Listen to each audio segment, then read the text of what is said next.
और तब हम सब नगरवासी श्री राम लक्ष्मण को देख देख कर अत्यंत ही सुखी होंगे।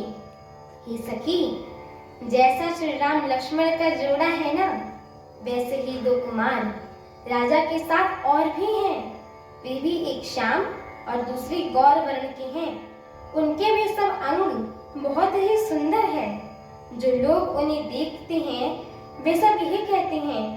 एक ने कहा, मैंने आज ही इन्हें देखा है, इतने सुंदर है कि मानो ब्रह्मा जी ने उन्हें अपने हाथों से संवारा है। भरत तो श्री रामचंद्र जी की ही सकल सूरत के हैं। स्त्री पुरुष उन्हें सहसा पहचान नहीं सकते। लक्ष्मण और शत्रुघ्न दोनों का रूप एक सा है। दोनों के नख से शिखा तक सब अंग अनुपम है। मन को बड़े अच्छे लगते हैं, पर मुख से वर्णन ही नहीं किया जा सकता है। उनकी उपमा के योग्य तीनों लोक में दूसरा कोई नहीं है। दास तुलसी कहता है, कवि और कोविद विद्वान कहते हैं, इनकी उपमा कहीं कोई नहीं है। बल विनय विद्याशील और शोभा के समुद्र इनके समान यही हैं।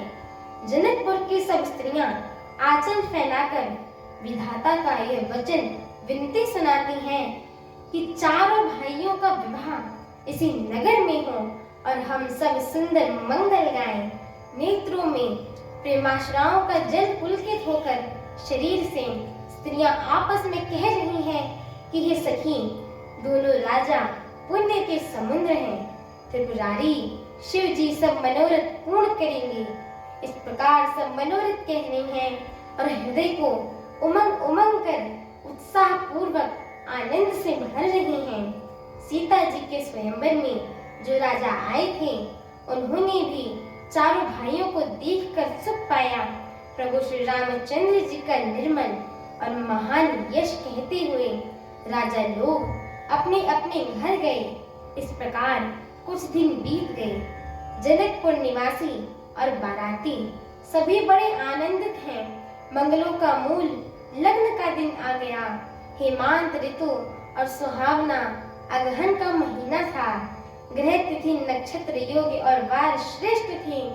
लग्न मुहूर्त शोध कर ब्रह्मा जी ने उस पर विचार करा और उस लग्न पत्रिका को नारद मुनि के हाथ जनक जी के यहाँ भेज दिया।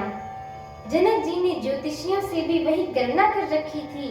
जब सब लोगों ने यह बात सुनी तो वे कहने लगे, यहाँ के ज्योतिषी भी ब्रह्मा ही हैं। निर्मल और सभी सुंदर मंगलों का मूल गोधि की पवित्र बेला आ गई एवं अनुकूल शगुन होने लगी।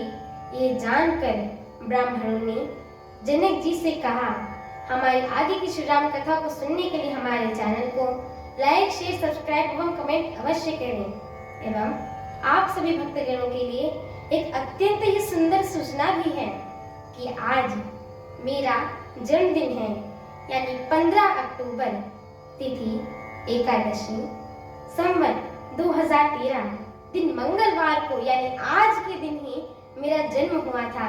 तो आज मैं अपने जन्म महोत्सव के अवसर पर आप सभी भक्तगणों से यही आशीर्वाद प्राप्त करती हूँ और यही मानती हूँ कि मैं आप सभी के आशीर्वाद से यही श्री रामचरितमानस जी का पाठ आपको सुनाती रहूं और अपने सनातन धर्म का प्रचार सदैव करती रहूं। तो आइए एक बार जोर से बोलिए, प्रभु श्री रामचंद्र की जय हो, माता जानकी की जय हो, पवन सुत हनुमान की जय हो। दीदी जी को जन्म महोत्सव की हार्दिक शुभकामनाएं। धन्यवाद। जय श्री राम।